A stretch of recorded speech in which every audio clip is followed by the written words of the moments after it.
the plastic pipe is going to be 5 feet or 6 feet lower down. Oh boy, a little tricky here. Our final calculations. Assembled in USA. Yeah, they assembled stuff into the box in USA. Oh boy. These crazy jobs. Then I got the Toro home sitting there to work on next. I think it's time to take a little break, snack break.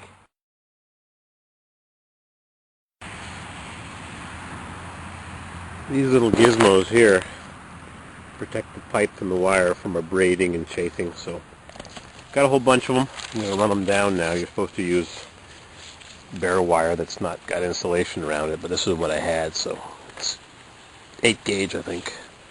It's more than enough. 10-4 when you do 12, but anyways, this is what I had, so we'll use it up. I'm going to run these down to that end. I wonder how deep the wells are in other parts of the country. I know out west they're 1,000 feet.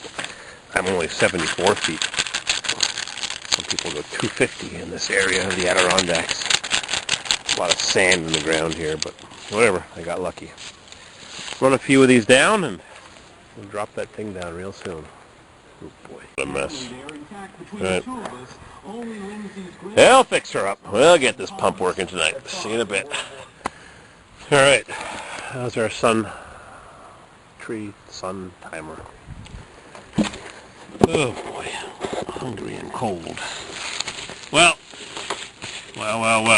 I'm wrapping it up with this Plymouth electric tape. Wrap.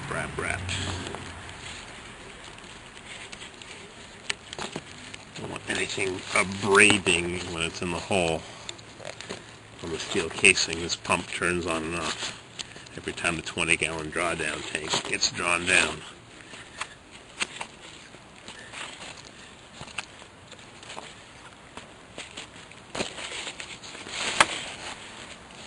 I actually had a monster roll of tape at the house. I should have brought that extra wide.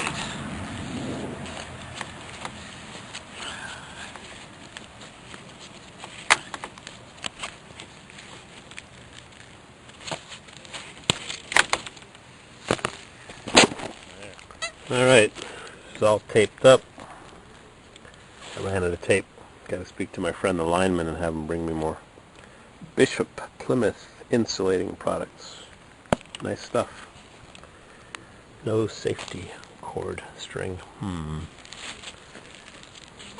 Can't imagine this stuff breaking. Oh, one extra crimping lug. Whoop. To the box. All taped up out of harm's way, and I'm chicken to drop her down. I guess it's got to get done eventually. Now, how do I hold it up to clamp? Maybe I'll run the wire. I'm going to cut this wire. This wire comes out of the ground. I think it's time to cut it. I'll have some wire nuts underneath the cap, well cap. And I'll run it down beside this plastic pipe, and I'll cut the plastic pipe and the wire at the same time. But the plastic pipe is going to be 5 feet or 6 feet lower down. Oh boy, a little tricky here. Our final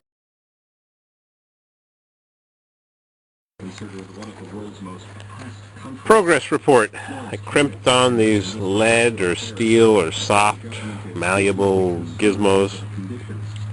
And I've got some shrink tubing on each individual wire to keep them separate. And then I'm going to put a giant piece of shrink tubing that I've got on the big wire over it, and hopefully it'll work. So I'm not going to waste your time cranking this baby up while I shrink things, or maybe I will.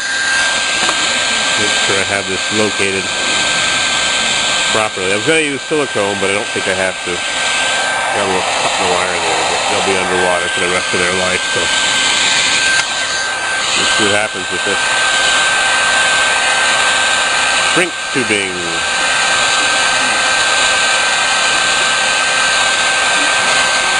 La-di-da.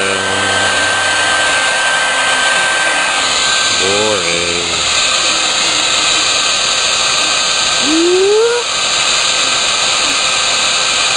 This is really thin stuff. If you go on eBay, you can buy thicker, heavy walled stuff. Sometimes you find it at flea markets. You buy it at Lowe's or Home Depot or whatever they call your local hardware store. It's expensive and thin, but if you go on eBay, you can buy a big envelope for like $3. Big fat envelope of it, or $10 for the really, really good stuff with the glue built in. The glue oozes out. I'll show you that in a minute. This stuff is not bad. It's medium quality. They have thicker, heavier wall. They come in colors. Sometimes they have military overstock, and you can buy it really cheap. There's a special color meant for the military or whatever. Surplus, somebody buys it by the ton, and they sell little pieces. I saw one guy had huge rolls of it. 3-foot, 1 meter rolls, big wooden rolls, like pallet rolls. And he's cutting off little pieces of it for a couple of dollars.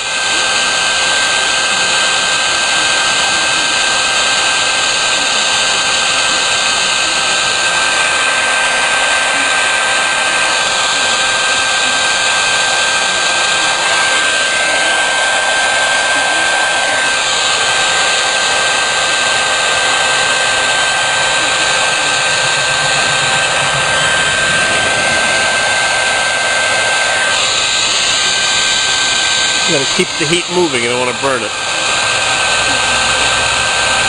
How's our son doing? Disappearing. Alright. One down.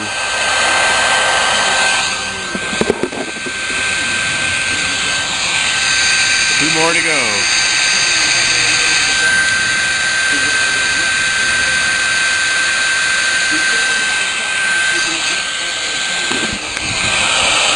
Interesting, huh? Shrink tubing. Woo!